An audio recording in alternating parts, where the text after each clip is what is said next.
E aí, galera, X-Geek na área, os maiores colecionadores do Brasil, ao menos no peso. Eu sou o Lucas. E eu sou o Marcão. E hoje, que programa especial, galera. Estamos aqui com o dublador, ator Leonardo Camilo. Nada menos do que o Wiki de Fênix do Cavaleiro do Zodíaco, entre muitas outras facetas que ele tem aqui. E vai conversar aqui com a gente, vai dar essa honra de apresentar um pouco do seu trabalho, dos seus projetos, muita coisa sobre o Cavaleiro do Zodíaco. E vamos lá, Leonardo, muito obrigado por sua presença. Você está aqui dando esse tempo aqui para conversar com a gente, muito legal. Estou emocionado. Gente, o prazer é todo meu, a honra é minha de falar aí com você, Lucas, Marcão, Aguinaldo. A gente está aqui em São Paulo, estamos longe, mas estamos perto ao mesmo tempo, né? Eu que sou um nordestino de coração. Minha vida artística começou aí no Nordeste, em Recife, que é tudo uma família do lado. Tudo ladinho aqui. Do lado aí, é isso. Eu adoro Salvador, já estive aí algumas vezes em evento. E vamos para cima, que vai ser gostoso a gente bater um papo legal. Eu estou aqui para conversar com vocês e a gente conhecer um pouco mais do meu trabalho. Enfim, estamos aí, estamos juntos, vamos bater um papo. É isso aí. E a gente não tem hoje só o Leonardo aqui, a gente trouxe o nosso grande brother aí, grande amigo, Aguinaldo Viana, mais conhecido como Doc Toys. É o cara, você quer falar de Bandai, você quer falar de Cloth Meat, você quer falar de Cavaleiro do Zodíaco, esse é o cara aí.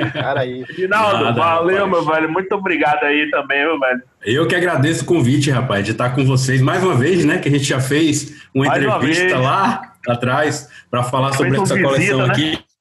Foi. Sobre a visita do Cloth Meat. E hoje, quando vocês me propuseram, Aguinaldo, a gente está fazer uma entrevista e tal, e queria que você participasse também para enriquecer. Eu digo, não, cara, pelo amor de Deus, a gente topa aí, mas o que é que vai ser? Aí o cara, não, a gente vai entrevistar o Wiki de Fênix.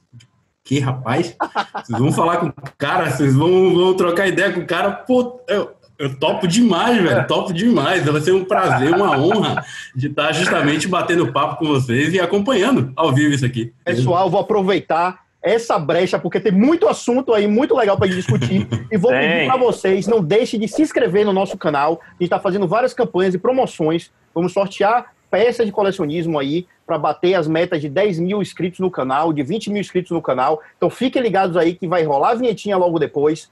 Se inscreva no canal, deixa aquele like aí pra gente que ajuda bastante e também comenta, a gente quer saber o que você tá achando desse novo material, esse novo formato que a gente tá fazendo durante a quarentena aí pra vocês, ok? Então, vamos pro vídeo! Você curte o Universo Geek? Então, você não pode deixar de participar do sorteio de um minicô do Aquaman autografado pelo design criador Márcio Rum e de um Batman 1989 da Iron Studios. Imperdível, não é? Mas para isso, precisamos do seu apoio e é muito fácil. Se inscreva em nosso canal no YouTube, X-Geek.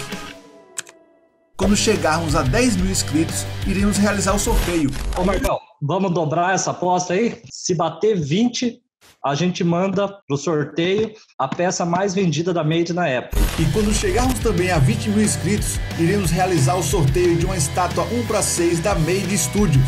Mantenha-se antenado em nosso Instagram para saber mais detalhes e acompanhar mais conteúdos do Universo Geek. Nos vemos lá!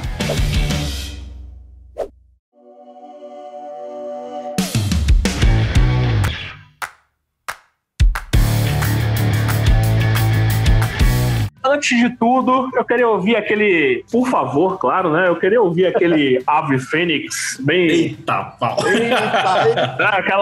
Aquela frase do Wiki bem marcante. Marcante? Vamos lá, então. Então é o seguinte, quando eu sou convidado para um evento, eu sempre entro com o meu Ave Fênix!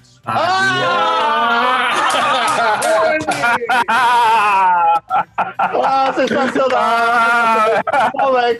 Sensacional! Isso aqui é fantástico, velho, porque você vê, velho, a gente dá cara aos heróis da gente, velho. É verdade. Entendeu? Porque você foi o herói da infância da gente, velho. Porque a gente via o desenho, mas tem o dublador também que Que antes, eu acho que era mais. Acho que era mais complicado você, tipo, você ficava imaginando, pô, mas quem é que dubla essa voz, velho? Tipo, então hoje a gente consegue dar cara ao Wiki de Fênix, que a gente tá aqui hoje, e muitos outros personagens aqui. Quando vocês falam de por exemplo, de ver o rosto, ver a cara da pessoa, da voz, né? Eu quando garoto, eu era muito cinéfilo, eu ia muito ao cinema, eu via aqueles grandes atores que eu era muito fã e que depois passei a dublar, né? Foi uma coisa muito louca, que eu já dublei Dustin Hoffman, por exemplo, e eu era extremamente fã, e sou ainda, de Dustin Hoffman, que eu acho um dos grandes atores do mundo, assim, e foi ele que me inspirou, ele juntamente com o Jack Nicholson, a ser ator, entende? Eu, na época, morava em Recife, 14 anos, e também adorava aqueles, os Jetsons, os Flintstones, perdidos no espaço. Aí vocês imaginam, cara, quando eu resolvi me profissionalizar, aos 17 anos, eu comecei aos 14 a fazer teatro em Recife, aos 17 eu resolvi ir para o Rio de Janeiro, onde eu tenho a família da minha mãe e tudo mais, o pessoal me apoiou lá, e acabei que vinha para São Paulo fazer teste também, Rio e tal, e já em 78, começo de 78, eu cheguei a São Paulo, e entre as coisas todas que eu fui fazendo, tive muita sorte, já entrei com um contrato do SESI de 1 ano, isso me deu fôlego. 1 ano depois eu já estava fazendo Bandeirantes, fazendo novela. Depois, em seguida, fui convidado por conta da novela para fazer um filme com o Mazzaropi. Aí, em seguida, eu já também, paralelo a tudo isso, eu conheci a dublagem. Aí, meus amigos, vocês imaginam que hoje a gente tem essa facilidade. Naquele tempo, você não tinha nem ideia de quem eram aquelas pessoas. Né? Não havia nenhuma... É verdade. Verdade. Nem se falava de dublagem. Eram vozes que estavam ali, que você achava que tinham nascido até naquelas pessoas ali. E aí, de repente, eu fui para uma escolinha de dublagem, na BKS, onde eu comecei, e aí eu começo a ouvir, cara, a voz do Dr. Smith, a voz do Barney, do Fred Flintstone, a voz do pai lá, do Jetson, a família e tal. Cara, vocês não imaginam a minha emoção de estar na estante, dividindo a estante com aqueles monstros sagrados, aquelas pessoas que fizeram de fato a minha infância. Então eu entendo perfeitamente. Eu vou fazer um paralelo com o que a gente está sentindo aqui. Sabe? É muito legal isso, é muito bacana. E eu sou extremamente assim, como eu digo, não são vocês que ficam gratos de estarem aqui falando comigo. Eu é que fico grato, me sinto muito lisonjeado, me sinto agraciado mesmo, me sinto muito feliz por ter todo o carinho de vocês. Porque, cara, o artista sem a plateia, o artista sem o público, ele não é ninguém. A gente faz o espetáculo, seja ele na dublagem, seja no teatro, no cinema, na televisão, você faz para o público. E quando o público te recebe com carinho e gosta do que você faz, não tem coisa melhor, é emocionante. Eu até me emociono aqui de falar isso. Rapaz, que legal, que legal. Eu vou fazer um paralelo que eu te interrompi, é o que a gente está sentindo, eu acho, de estar dividindo a tela com essa voz. Quando a gente chegou aqui, que a gente estava esperando, a gente daqui a pouco o Leonardo Camilo vai chegar aí e tal, e aí... Chegou, a gente só tava esperando a voz aqui, velho. Foi semelhante. Você pega o déjà vu lá de você, pequeno, menino, assistindo televisão, e daqui a pouco aparece um bocado de chama, e daqui a pouco vem a voz de Rick. Você, não sei o que, caramba, velho. Eu vou fazer minha primeira pergunta aqui. Vai lá. Jogue duro.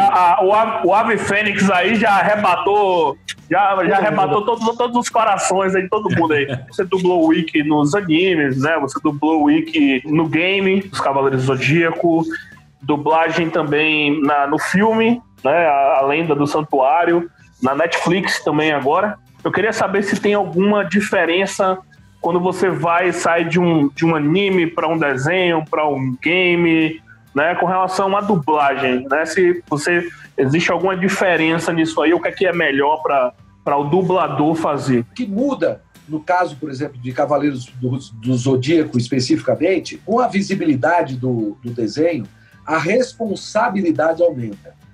O sucesso do desenho faz com que a gente tenha mais vontade de acertar e de agradar as pessoas que assistem e não decepcionar, né?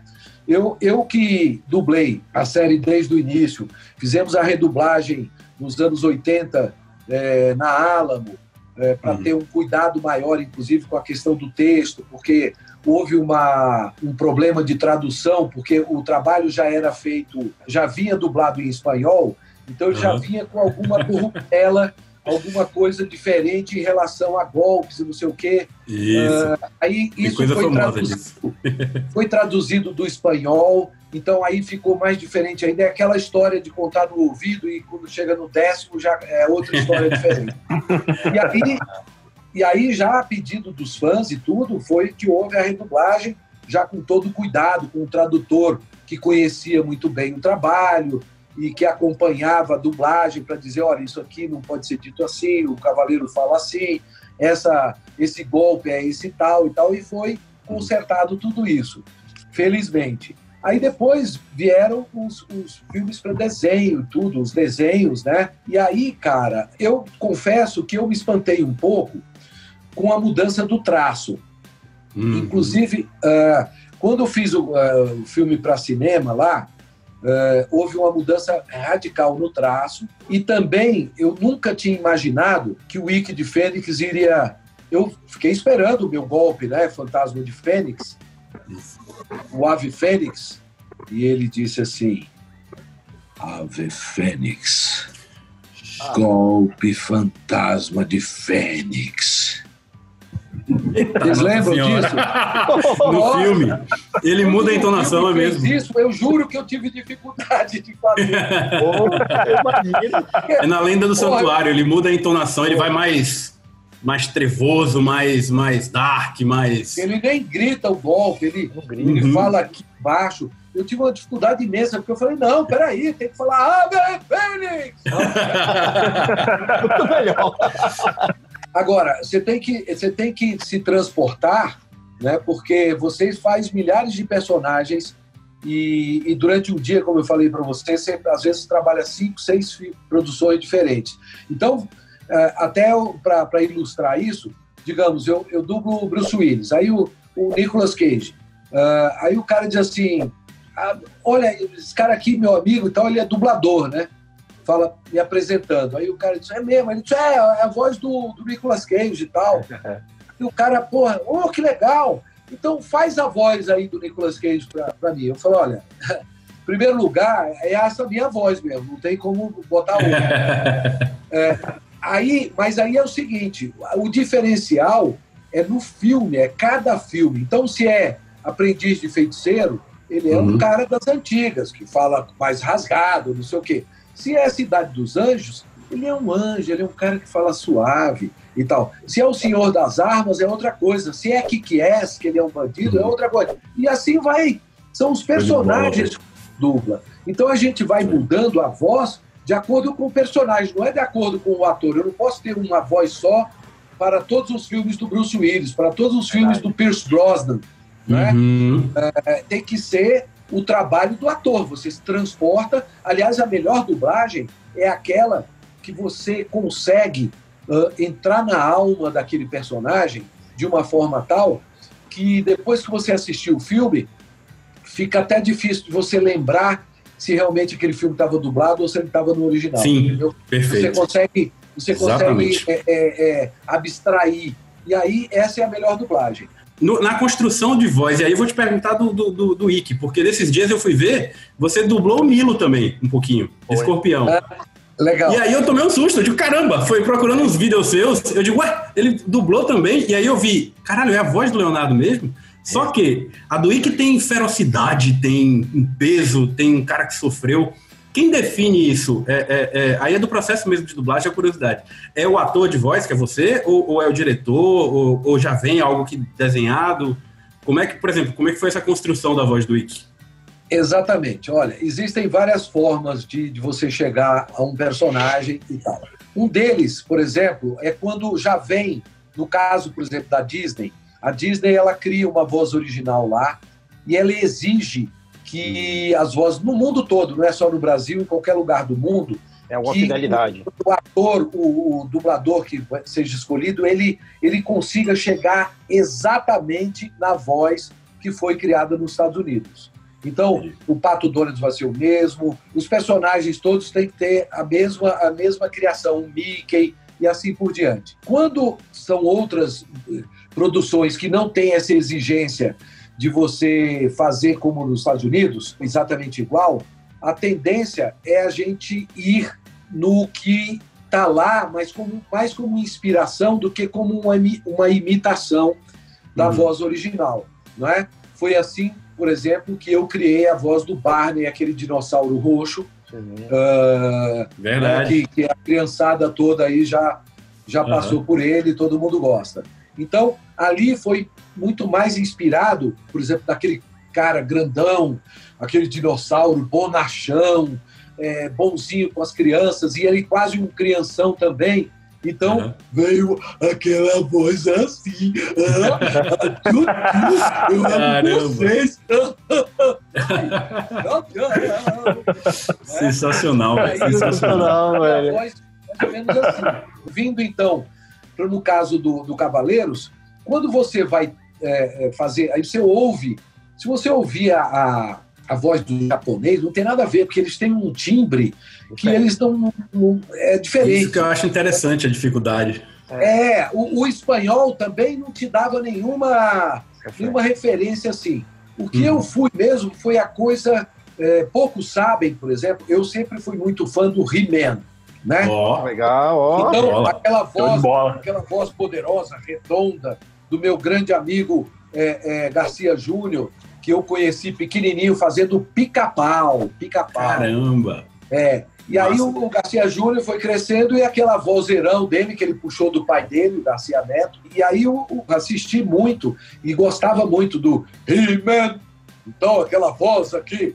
Aí eu me inspirei no He-Man para chegar no Wiki de Fênix. Então, Ave Fênix, golpe fantasma de Fênix, olha, eu quero dizer para vocês que eu sou poderoso, que eu sou... Então, essa coisa dessa voz, uma voz assim que abarque, né, que chegue assim com um certo poder, né? Eu cheguei. Aí vem no meio do trabalho, e na época, diga-se de passagem, que isso era permitido, hoje a gente não permite mais você fazer uma dobra quando você tem um personagem fixo. Isso por respeito a quem vai assistir e também para proteger o trabalho dos colegas, porque é importante que quando você tem um personagem fixo, que você ceda os outros personagens que vão entrar para os colegas que estão aí também, que vão querer fazer os trabalhos também, né? Claro. E também é bom ressaltar que a gente não faz só os personagens centrais. Eu dublo um monte desses atores que vocês sabem, eu dublo principal como o Kung Fu Panda lá, que eu dublo o Mestre Shifu, que também eu vou contar depois sobre isso, eu quero falar sobre isso para mostrar para vocês como é que as coisas às vezes aparecem por vias tortas. Então, quando surgiu na época, existia um elenco muito reduzido. E me parece que o diretor, ele queria o Milo, ele achou que o Milo ia ser só uma passagem, que ele ia chegar a participar de um episódio, porque a gente não recebe todos os episódios de uma vez, vai recebendo aos poucos. Então parecia que o Milo ia chegar e sair. Depois ele continuou. Então, como eu estava com aquele vozeirão tal, eu fui ao contrário. Então o Milo foi muito mais assim, falando uma coisa mais leve, coloquei aqui na cabeça para tentar diferenciar. Então, o Milo foi essa coisa mais assim. Então, é assim que a gente vai buscando as nossas vozes. A gente sabe que o peso que tem de animação no Brasil, assim, tipo, animação, pra mim, em termos de dublagem, a maior responsabilidade para um dublador é dublar uma animação. Porque, assim, a animação eu prefiro, desenho animado eu prefiro assistir em português por causa das grandes dublagens. Muitas vezes filme eu prefiro assistir legendado com áudio original. por causa da atuação do ator, se bem que tem muita dublagem bacana também, que eu gosto muito. Muito bem feito, muito legal. Exatamente. Então, assim, deixa eu te perguntar, o peso de fazer uma dublagem para animação é o mesmo de fazer uma dublagem para cinema? Olha, eu concordo com você plenamente. Em primeiro lugar, nós temos um comentário, e não é dos pequenos. A Disney Mundial, ela já falou isso, já bradou aí para todos os ventos, que a dublagem brasileira de desenhos e tal é a melhor do mundo. Eu também acho. O cuidado que se faz aqui, que se tem aqui, é realmente... É responsabilidade, né? É ímpar. Nós, brasileiros, temos a capacidade muito grande de nos adaptarmos a tudo. O nosso país é muito grande, as pessoas se adaptam no calor, no frio, na chuva, na seca. Em todo lugar o brasileiro se dá bem, o brasileiro prospera, né? E não é diferente quando se trata de você fazer um trabalho relacionado à voz, à dublagem e tudo mais. E quando você diz assim, quando você fala de desenho, não tenha dúvida que é aquilo que eu comentei um pouco no começo. Quando se trata de desenho, que você tira a voz, aquilo se torna apenas um boneco sem alma e batendo boca, né? Pode até ter um roteiro legal, um texto bacana, uma história ali por trás, mas se não for a interpretação, não vinga. Então, nós temos aqui dubladores primorosos, assim, o elenco que faz desenho animado no Brasil, tanto no Rio como em São Paulo, como hoje também em outras praças brasileiras, é uma coisa a se realmente se tirar o chapéu. Dá uma identidade totalmente nacional. A versão brasileira, como é dito, versão brasileira, né? Ela de fato ganha o grande peso de tudo, né? Marcão, quando você diz que você assiste os filmes em inglês e tal, porque gosta de ver também a interpretação do ator, eu acho extremamente louvável, eu acho que muda muito quando você, mesmo sendo uma boa dublagem, o original sempre é melhor, não tenha dúvida nenhuma, e felizmente que hoje nós vivemos num tempo de democrático, né, onde você pode apertar numa tecla, ver o filme original, ver o filme original com legenda, ver o filme original porque você sabe a língua, ver o filme dublado com legenda, você pode ver de qualquer jeito. Então, isso é muito bacana e faz com que o trabalho só cresça e as oportunidades e a democracia impere mesmo nesse mundo. Mesma coisa pode ocorrer com o desenho. Agora, o desenho, não tenha dúvida que o desenho animado, ele hoje extrapolou, não é mais uma coisa feita só para crianças. Quando você dubla o desenho, tem que ter a alma e tem que ter o espírito que você vai dar para aquilo, né? Então, não adianta você querer achar que apenas uma dublagem pura e simples, lá colocar na boca e tal, vai dar alguma coisa. Você tem que realmente botar um molho especial para que você tenha todo esse retorno. Hoje, se você for pensar em Cavaleiros do Zodíaco sem as vozes originais, não existe. Não existe. Se você mudar hoje, você vai detonar. Que diga Netflix, ela já veio esperta nisso, porque se quisesse mudar, ia acabar com o desenho. Não ia acabar com tudo. E outra coisa, eu vou contar um negócio para vocês. Houve um período aí, eu não sei se vocês sabem, mas acho que parece que tem um game do Cavaleiro do Zodíaco que eu acho que está em original, eu acho.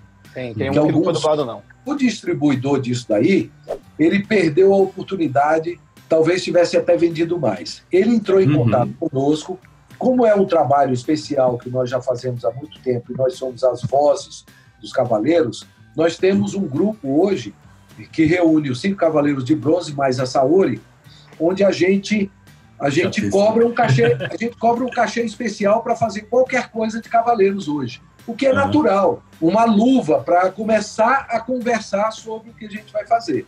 E aí a gente pediu, e não é nada astronômico, né? E o cara não aceitou e tentou abrir teste para as pessoas fazerem os cavaleiros. Não existe. Não existe de forma nenhuma. Quando ele tentou, chegou. Aí, onde é que ele ia tentar? Numa dubladora, numa empresa de dublagem. Quem que ele ia chamar? Dubladores. Rapidinho chegou no nosso ouvido. Abriram teste lá para o Ikki, o Pá, o Seiya, o Shun, blá, blá.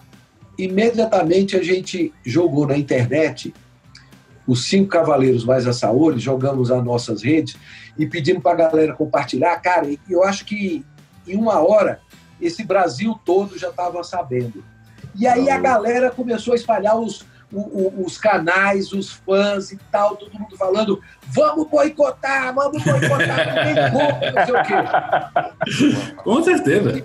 Eu tô dentro, tô fora. Quer dizer, eu tô fora. Aí o cara, eu não sei quem é, só que ele não foi inteligente até como comerciante aí do negócio, que ele visava lucro, mas ele não quis desembolsar e com certeza ele perdeu muito. E não foi feito. E acabou que não houve a dublagem, porque senão teria sido pior para ele fazer com outros. E aí tá aí, pronto. Então são essas coisas que eu digo, Marcão, que realmente as vozes para os personagens, ela acaba se tornando realmente a alma daquele personagem e a marca do Brasil, a versão brasileira. Não tem como substituir a voz do Ikki. Tem que ser o Leonardo Camilo, velho. Não tem. Você quer ouvir a voz do Superman, você quer ouvir a voz do Guilherme Briggs. Isso aconteceu aí recentemente. Outras pessoas dublaram, né? Não foi aqui no Brasil. Enfim, só um comentário aí que a gente faz e é muito justo mesmo o trabalho que os dubladores brasileiros fazem com a animação, com o desenho aqui. Tem que dar muito valor mesmo, é muito bom. Agora, uma coisa que é bom se falar também é a força que hoje as pessoas que gostam da dublagem, os fãs, as pessoas que curtem os filmes, os desenhos e tudo mais, e que tem uma legião enorme no Brasil. Quando se fala de Cavaleiro do Zodíaco, então, é o país que mais tem fãs de Cavaleiro do Zodíaco, é o maior sucesso mundial no Brasil, entendeu? A fã brasileira é fogo mesmo. Existe um olhar muito grande do pessoal lá da produtora japonesa, porque é realmente a coisa mais fantástica do mundo. E, por exemplo, houve uma coisa muito louca, e aí até engraçado, eu falo de uma forma engraçada, mas é uma coisa séria. Vocês sabem que Lost, né? Lost era uma série totalmente paulista, o elenco paulista, dublado em São Paulo, e era Lost. De repente, eu não sei porquê, se foi por motivos financeiros, a dubladora lá cobrou mais barato, eu não sei. O cliente levou a série, do nada, no meio da série, levou para o Rio de Janeiro e trocaram o elenco inteiro. Aí, inclusive, o apresentador e tal. Aí saiu de Lost para Lost. Virou Lost. Acha mesmo. Carioca put. Tá puxado. Então, assim, em vez de ser Lost paulista, virou Lost. Eita, caramba. Lost. Os cariocas que são meus amigos, e eu tenho muitos colegas e amigos aqui do Rio de Janeiro que estão trabalhando em São Paulo, que não me ouçam porque vão querer bater em mim. Mas eles sabem que é brincadeira. Eu sou carioca também. Então eu posso bulir. Eu posso bulir com os cariocas também. Em duas partes. Primeira, qual é a frase mais marcante do Lion Man? Lion Man não é Lion Man se ele não disser formação Lion Man. Poderoso Lion Man. É isso aí mesmo. Olha, eu vou fazer uma consideração aqui, rapidinho, velho. Lion Man, se não fosse a dublagem, não prestava nada, porque aquele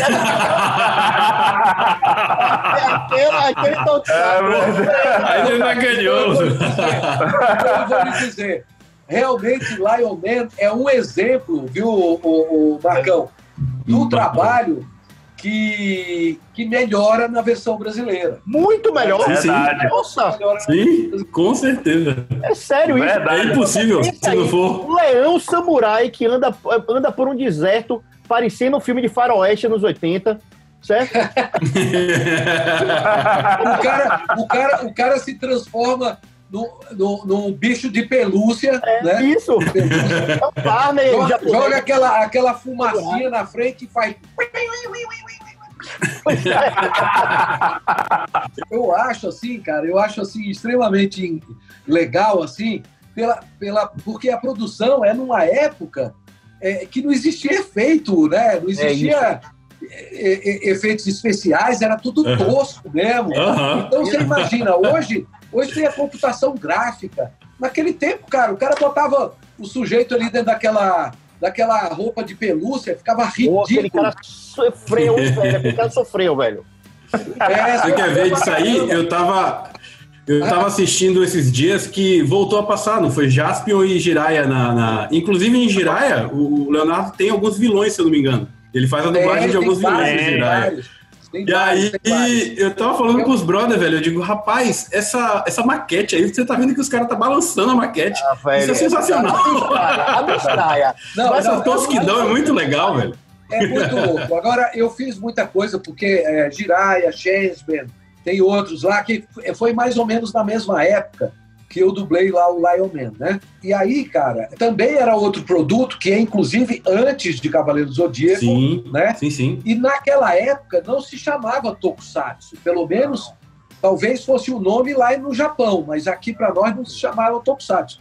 Agora, isso aí nesse período aí do Lion Man, antes de você dublar, disse que era o Nelson Machado que dublava o Lion Man, né? E também, eu não sei se a galera sabe, você chegou a dublar também o Piccolo do Dragon Ball Z e depois houve a mudança. Eu queria saber se você lembra o porquê dessas mudanças do Nelson Machado para você no Lion Man e por que você saiu da dublagem do Piccolo no Dragon Ball. Que é excelente. Beleza, ótimo, excelente pergunta, até porque esclarece uma série de coisas. Isso.